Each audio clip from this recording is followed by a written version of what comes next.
The morning was bright, and the plate glass windows of the dealership gleamed under the strong Midwestern sun. Inside, the air conditioning hummed, a cool sanctuary against the rising heat outside. The salesmen, all aligned in crisp white shirts and identical company ties, watched every potential customer who walked through the door like sharks circling in calm waters, waiting for the scent of a commission. And then he entered. The sound of heavy, mud-caked work boots on the polished showroom floor made a few of them look up. He was a tall, lean man, his skin weathered by decades of sun and wind, his hands calloused and thick. He wore faded blue jeans, a rumpled flannel shirt, and a worn, sweat-stained straw hat. A few buttons on his shirt were misaligned, and the faint, earthy smell of dry fields and honest labor entered the sterile showroom with him. "Mornin', gentlemen," he said, politely removing his hat. "I'm here to see about some pickup trucks." One of the salesmen, Trent, the most experienced and notoriously arrogant of the lot, looked up from his computer, a barely concealed smirk on his face. He sized up the old farmer in a single dismissive glance. "Of course, sir, and you are?" Silas Blackwood." "Well, Mr. Blackwood," Trent said, his tone dripping with condescension, "have you seen our models online, or are you just browsing?" "I want to see 7 of them," Silas replied calmly, his voice a low, steady rumble. "Heavy-duty pickups. If you got 'em in black, that'd be best." Trent's eyebrows shot up. 7? Silas nodded. 7. And if I like what I see, I'll be paying cash. The words landed in the silent showroom like a quiet explosion. Trent let out a short, incredulous laugh and glanced over at his colleagues. In the corner, one of them whispered something and another snickered. A third, younger salesman muttered just loud enough to be heard, "What's he gonna do, start an army?" Silas pretended not to hear. He simply opened a worn leather satchel and took out a folded piece of paper with handwritten notes. His eyes scanned the showroom floor with a slow, deliberate calm, the gaze of a man who had no need to convince anyone of anything. It was then that another salesman, a younger man named Caleb, approached him. "Mr. Blackwood," he said, his voice respectful, "can I get you a cup of coffee? I can show you the models we have with the high-torque engines and the reduced gear ratio for off-road use." "Damn, I only have use for folks who talk to me with respect, son," the old farmer replied, looking the young man directly in the eye. Caleb smiled, a little sheepishly, and invited him to sit at his desk. As the other salesman chuckled quietly in the background, Silas sat with a quiet dignity, pulled a simple pair of reading glasses from his pocket, and began to explain in a low, steady voice exactly what he needed. He wasn't there to impress anyone. He was there to fulfill a promise. And though no one in that showroom knew it yet, this wasn't just a purchase. It was a chapter in a story he had waited 30 years to write. As Caleb calmly showed him the brochures, the sideways glances continued to fly across the showroom like poisoned darts. Trent, the veteran salesman, pretended to organize paperwork at his desk, but he was whispering loudly enough for anyone nearby to hear. "Yeah, he wants 7 of them. Next, he'll be asking for a helicopter." The muffled laughter from the other 2 salesmen in the back did not go unnoticed. Caleb shot a discreet, warning look in their direction, trying to maintain his composure. He was used to the cynical, predatory atmosphere of the dealership, but on this particular morning, something about it bothered him more than usual. Silas, for his part, seemed completely oblivious. He studied the pamphlets, asking technical questions with the precision of a man who knew more about dirt roads and heavy loads than most of the salesmen knew about asphalt. He wanted to know about torque, payload capacity, and reinforced suspension. "Are you planning on using these for heavy transport, sir?" Caleb asked, his curiosity getting the better of him. "They're a gift," Silas replied, his eyes still fixed on the technical specifications. Caleb's eyebrows rose in surprise. "A gift?" Silas just nodded, offering no further explanation. It was at that moment that Trent sauntered over to their desk, a look of false sincerity plastered on his face. He leaned against it, crossing his arms. "Mr. Blackwood," he said, his voice oozing with fake concern. "We deal with real orders here, you understand. 7 trucks, paid in cash. That's a serious transaction. Did you happen to bring any proof of income with you? A bank statement, perhaps?" Caleb tried to intervene. "Trent, I've got this. It's all—" "Just making sure we don't waste our time on a fantasy, kid," Trent replied, not even bothering to look at Caleb. Silas looked up at him, his expression calm and unreadable.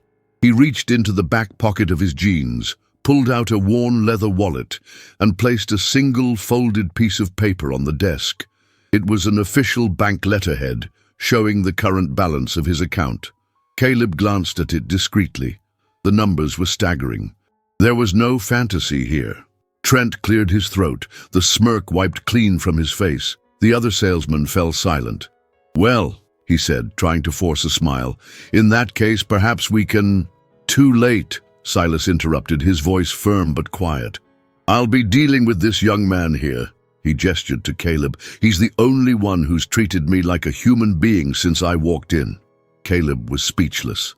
Trent, his mouth half open, just nodded and slowly backed away, his face a mask of stunned disbelief. The atmosphere in the dealership grew thick with an awkward tension. The silence spoke volumes more than any sales pitch ever could.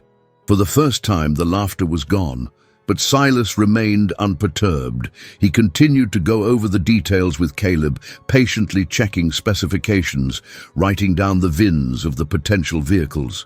Caleb, still reeling from the turn of events, asked delicately, "Mr. Blackwood, forgive me for asking, but who were these trucks for?" Silas paused for a moment, his gaze drifting toward the window, where the reflection of the sun glinted off the hood of a new pickup. He took a deep breath. "For the ones who never left me stranded on the side of the road." And then he smiled. A brief, fleeting smile, heavy with a meaning Caleb couldn't yet grasp. He didn't fully understand what it meant, but he knew in that instant that there was something much bigger at play here. With the models chosen, the colors defined, and the notes finalized, Caleb began to draw up a formal proposal.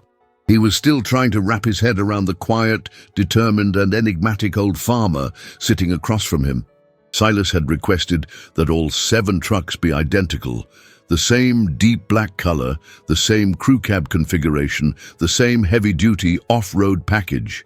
No frills, no chrome, but built to be as tough and resilient as the people who live their lives on the land. As Caleb entered the information into the dealership system, he kept glancing over at the farmer, trying to imagine the story behind this incredible gesture. 7 trucks, paid in cash, a gift. Was it for his sons, his grandsons, business partners? Across the showroom, Trent watched them with a sour expression, his face a mixture of anger and regret. The other salesman avoided eye contact, suddenly very busy with non-existent customers. The dealership manager, sensing the uncomfortable shift in the room's dynamics, approached Caleb's desk, his tone carefully neutral. "Is everything all right here, Caleb?" "Yes, sir. Mr. Blackwood is ready to finalize the order for the 7 trucks today." The manager looked at Silas, who was now replying to a text on an old, durable-looking flip phone, his large, calloused finger moving slowly over the keypad. "Sir," the manager began, "of course we want to accommodate your order, but before we proceed, I do need to verify the financial arrangements. The transfer, the title, the registration. Do you have a business account with us?" Silas didn't get irritated. He simply reached into the inner pocket of his flannel shirt and produced a business card and a letter of recommendation from a local agricultural bank. Caleb took the documents and handed them to his manager with a look that said, "Now would be a good time not to mess this up." The manager fell silent as he read. The letter spoke for itself. Silas Blackwood was one of the largest independent suppliers of corn and dairy in the state, with land holdings across 4 counties. He was known for being discreet, private, but deeply respected in the agricultural community. The tension in the manager's posture visibly changed. He tried to muster a professional smile. Of course, Mr. Blackwood. My apologies. We're just following protocol." "No need to apologize, son," Silas said, his voice devoid of any rancor. "I'm used to it." Caleb felt the weight of those words. They weren't spoken with bitterness, but with the calm resignation of a man who had been judged by his appearance his entire life. Minutes later, the manager confirmed that the wire transfer for the deposit had been approved. Silas didn't hesitate. "I'll settle the rest tomorrow morning. I want to deliver them this weekend." Surprised, Caleb asked, "You're going to deliver them personally?" "I am," Silas said. "One by one. I want to see their faces when I arrive." "Who are they?" Caleb asked, his curiosity finally winning out. Silas looked the young salesman in the eye, as if assessing whether he was worthy of hearing the story. "If you really want to know," he said, "show up on Saturday. Quilombo Road, just past the old mill. I'll take you with me." Caleb hesitated for only a second. Something inside him, part curiosity, part a deep burgeoning respect for this quiet man, said yes. In that moment, he had no idea what was coming, but he knew with absolute certainty that he wanted to see it with his own eyes. Saturday arrived with a clear blue sky and the smell of dry earth. Caleb didn't know what to expect. He followed Silas's directions, driving down the paved highway until it turned into the gravel of Quilombo Road, where the cell signal disappeared and the world seemed to slow down. When he saw the old wooden gate with a horseshoe nailed to the center post, he knew he was in the right place.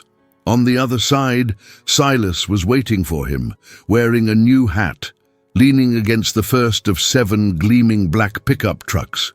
They were lined up in a perfect, powerful row, polished and identical, like soldiers ready for a silent, noble mission. "Thought you might not make it, son," Silas said with a warm smile. Caleb got out of his car, shook the farmer's firm hand, and stared at the line of trucks. "So, this is all real. The best part is yet to come," Silas said. He asked Caleb to ride with him for the first delivery. As the powerful engine rumbled to life, the old man began to speak, not as someone telling a story, but as someone opening a piece of his own soul. "When I was in my early 20s, he began, "I worked on a small co-op farm with 6 other fellas. Land was poor, money was scarce, and hunger was a frequent visitor. All we had was one old pickup, a beat-up, rusty thing that was always breaking down, but it was ours." He gripped the steering wheel, his knuckles white, as if he were back there again. "We shared that truck for everything, hauling milk to town, picking up feed, rushing a sick kid to the clinic. Sometimes it would break down in the middle of the road, and we'd all get out and push, laughing, covered in mud. We weren't just neighbors, we were brothers of the soil." Caleb listened in silence, a lump forming in his throat. "One by one," Silas continued, "life happened. The years were hard. Some of them lost everything in the drought of '88. One had a stroke. Another had to sell his land to pay for his wife's medical bills. One's still working, but only with a horse and plow now." "And you?" Caleb asked softly. "I got lucky. My land was better. I worked hard, I saved, I expanded. But I never ever forgot what those men did for me, for my family. I never forgot who was there to help push when the world got stuck in the mud. And that's why today, every single one of them is getting one of these." He gestured to the powerful truck they were riding in. No warning, no fanfare, just gratitude. They pulled up to the first house, a simple, weathered farmhouse with a sagging porch. An elderly man in overalls came out, his face a roadmap of a long, hard life. He stopped at his gate, his expression frozen in disbelief. "Silas, is that you?" "It's me, John," Silas called out. "Remember that old truck of ours? I came to deliver your new one." "My what?" "Your truck. It's brand new. It's in your name. It's all paid for." The old man put his hands on his face and staggered back a step. A woman came running out of the house, crying. "Silas, you can't be serious. This is some kind of joke." "It's no joke," Silas said, his voice thick with emotion. "It's an old debt, I'm just paying it back with love." Caleb watched it all, his own eyes brimming with tears, and the scene repeated itself 6 more times. Each house held a different story of hardship. Each delivery was met with tears and disbelief. Each turn of a key was a symbol of a loyalty that no amount of money could ever buy. At the last stop, Silas stood before the 7th truck. "This one's for me," he said to Caleb. "Not out of vanity, but to remind me, every time I get behind the wheel, that it's worth it to travel with people who won't leave you stranded on the side of the road." On Monday morning, the showroom at the dealership looked the same. The cars were polished to a high shine. The salesmen were dressed in their crisp uniforms, and coffee was being served in cheap paper cups. But there was a low, persistent rumor in the air, a current of unease that had replaced the usual cynical banter. A video had started to circulate. It was a simple video, shot on Caleb's phone, showing shaky but powerful clips of the truck deliveries. There was no dramatic music, no sensationalist captions, just raw, unfiltered moments of humanity. An old man collapsing into a friend's arms, a woman weeping with joy, the quiet, dignified smile of Silas Blackwood handing over a set of keys. In just a few hours, the video had spread across the local community's social media feeds like wildfire. People started recognizing the faces of the men receiving the trucks. Local farmers, beloved community members known for their quiet struggles.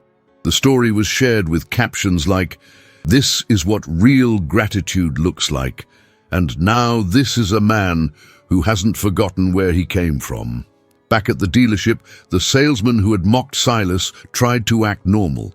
Trent, in particular, avoided any conversation related to the weekend, his face a permanent mask of irritation. But it was impossible to escape. The manager walked into the sales floor, his expression a mixture of awe and anxiety. "The corporate office saw the video," he announced, his voice hushed. "They've invited Mr. Blackwood for a special recognition ceremony for outstanding community partnership. Is it going to be here?" Trent asked, his face pale. "Here," the manager confirmed. "This afternoon. And guess who they've asked to personally welcome him?" Trent didn't answer. He just stared at his computer screen, the reflection showing a man who suddenly looked very small. Caleb stood up. "I'll receive him," he said, his voice clear and steady. "It's the least I can do." When Silas Blackwood walked through the glass doors at 3 p.m., nothing about him had changed. He wore a simple, clean shirt, his steps were calm, and his hat was settled comfortably on his head. But the atmosphere around him was entirely different. It was quiet, respectful. The salesmen who had once snickered now lowered their eyes. He walked with the same unhurried serenity to the center of the showroom. The staff formed a loose circle around him. The manager began a prepared speech, full of corporate jargon about community values and brand synergy, but Silas gently raised a hand to stop him. "There's no need for all that," he said, his voice calm. "I just came to thank this young man here." He pointed directly at Caleb. "He was the only one who looked me in the eye without trying to measure the size of my wallet by the dust on my boots." Caleb felt a lump form in his throat, his face flushing with a mixture of pride and emotion. The other salesmen began to applaud, some of them with a genuine admiration, others with a shame that was clearly visible on their faces. Silas looked around the room, his gaze resting for a moment on each of the men who had mocked him. "I know a lot of you laughed that day," he said, his tone not accusatory but matter-of-fact, "and I'm not here to give a lecture. I just want you to remember one thing." He paused, letting the weight of his words settle. "Not every man in an old hat is a fool, and not every brand new truck can travel as far as a man with gratitude in his heart." Silence. There was no argument, no possible response. Trent, his face a deep shade of red, took a hesitant step forward, as if to apologize, but Silas was already turning to leave. Before he walked out the door, he looked back one last time at Caleb. "Son, If you ever get tired of the city and want to drive on a real dirt road, you come find me. Good people who treat others right always have a ride with me." And then he was gone, leaving behind the sound of timid applause and the most powerful, silent lesson that dealership had ever received. From that day on, the name Silas Blackwood began to circulate, not just among the salesmen of the city, but among farmers, mechanics, merchants, and people who had never even met him. He wasn't famous, he wasn't a politician, he didn't appear on billboards, but his story, it traveled faster than any brand new pickup truck. At the dealership, the sales continued, but something had fundamentally shifted. The coffee seemed a little more bitter to some, the easy laughter more forced. The eyes of the salesman were a little more cautious, a little less quick to judge. It was as if Silas's quiet dignity had taught them more than any sales training seminar ever could. Caleb was promoted to sales manager a few months later. He was good at his job, fair and honest, but he knew that his greatest gain wasn't the new title or the bigger commission checks. It was what he had witnessed on a Saturday on Quilombo Road, when he had seen with his own eyes what true gratitude looked like in its purest form. One afternoon, he drove back out to Silas's farm. He wanted to thank him personally. He arrived unannounced but was welcomed like an old friend. "Well, look what the city dragged in," Silas joked, his same calm smile on his face. "You here for a cup of coffee, or to get some dust on your tires?" "I came to tell you that your story changed my life, Mr. Blackwood," Caleb said. "My story? Son, I just kept a promise. The road doesn't end when you get to where you're going. It continues in the people who walked it with you." The two of them sat under a large oak tree as the sun began to set, painting the fields in shades of orange and gold. The 7 black trucks were all there, parked in a neat row in front of the main farmhouse, as if they were silently guarding the stories they now carried. Caleb looked at them and said, "Everyone remembers the people who buy things, but you made the world remember the people who helped build them." Silas looked down at his calloused hands, a thoughtful expression on his face. "The world forgets easily, my boy. But when you build with your heart, not even time can tear it down." And on that day, with the wind in his face and the memory of the road still fresh, Caleb understood. There are fleets of vehicles that are worth a fortune, but none are worth more than a single promise kept. This wasn't just a purchase. It was a silent tribute, a quiet monument to the men who had helped him push his truck when the world was stuck in the mud. The story of Silas Blackwood and the 7 black trucks became a quiet legend in the farming communities of the Midwest. It wasn't a sensational tale that made national news, but a story passed down in diners, in feed stores, and at county fairs. It was a story about loyalty, about a man who measured his wealth not in acres or assets, but in the strength of the bonds he had forged in his youth. The 7 men who received the trucks were transformed. For John, the elderly farmer with the sagging porch, the new truck meant he could finally take his wife to her doctor's appointments in the city without worrying about breaking down. For another, it meant he could haul his small harvest to market himself, cutting out the middleman and finally turning a decent profit. For all of them, it was more than a vehicle.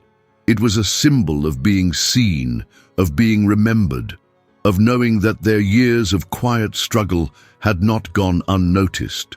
They formed a new kind of brotherhood, the Blackwood 7, as they jokingly called themselves, meeting once a month for coffee, their identical black trucks parked in a proud row outside the local diner. At the dealership, the change was less dramatic, but just as profound. Trent, the arrogant salesman, eventually left for another job in the city, unable to shake the feeling of being constantly measured and found wanting. The other salesman who had laughed at Silas learned a hard lesson in humility. They started treating every customer, regardless of their appearance, with a newfound respect, never knowing if the next person to walk through the door was another Silas Blackwood in disguise. Caleb thrived as the new sales manager. He ran his team with a quiet integrity that he had learned from the old farmer. He instituted a new policy. Every potential customer was to be offered a cup of coffee and treated with respect, no matter what they were wearing or what kind of car they drove in. His motto, which he hung on a small sign in the break room, was simple: "Don't judge the wallet by the boots." His sales team became the most successful in the region, not because they were the most aggressive, but because they were the most human. Years later, Caleb, now a successful regional manager for the entire auto group, was asked to give a speech to a new class of sales recruits. He didn't talk about closing techniques or commission structures. Instead, he told them a story about an old farmer in a straw hat who wanted to buy 7 trucks. He told them about the smirks and the whispers, about the judgment and the arrogance. He told them about the bank statement that silenced a room and about the quiet dignity of a man who refused to be diminished. He told them about the drive down a dusty road, about the tears of old men who had been forgotten by the world, but not by their friend. "In this business," Caleb told the young recruits, "you will be taught to size people up in seconds. You'll learn to look at their clothes, their watches, their shoes, and make a quick calculation about their worth. I'm here to tell you to unlearn that. The most valuable transaction I ever made in my life wasn't for a fleet of trucks. It was for a lesson in humility. The greatest commission I ever earned was the privilege of witnessing an act of pure, unadulterated gratitude." He paused, letting his words sink in. "Your job is not just to sell cars," he concluded. "It's to connect with people. And you can never truly connect with someone if you've already judged them before they've even spoken. Remember Silas Blackwood. Remember that the heart of a person is something you can't see on a credit report. It's something you can only see if you choose to look with respect." Silas Blackwood lived out the rest of his days on his farm, surrounded by the friends of his youth. He never sought recognition for his act of kindness. He never spoke of it again, but he didn't have to. The 7 black trucks, often seen driving in a slow, proud convoy on the back roads of the county, were a moving testament to his legacy. They were more than just machines. They were symbols of a promise kept, of a loyalty that transcended time, and of the simple, powerful truth that the best measure of a man's wealth is not what he keeps for himself, but what he gives back to those who helped him along the way. And so, a simple trip to a car dealership became a lesson for an entire community. A lesson that what truly drives us, what carries us through the mud and the mire of life, isn't the power of an engine, but the enduring strength of a grateful heart.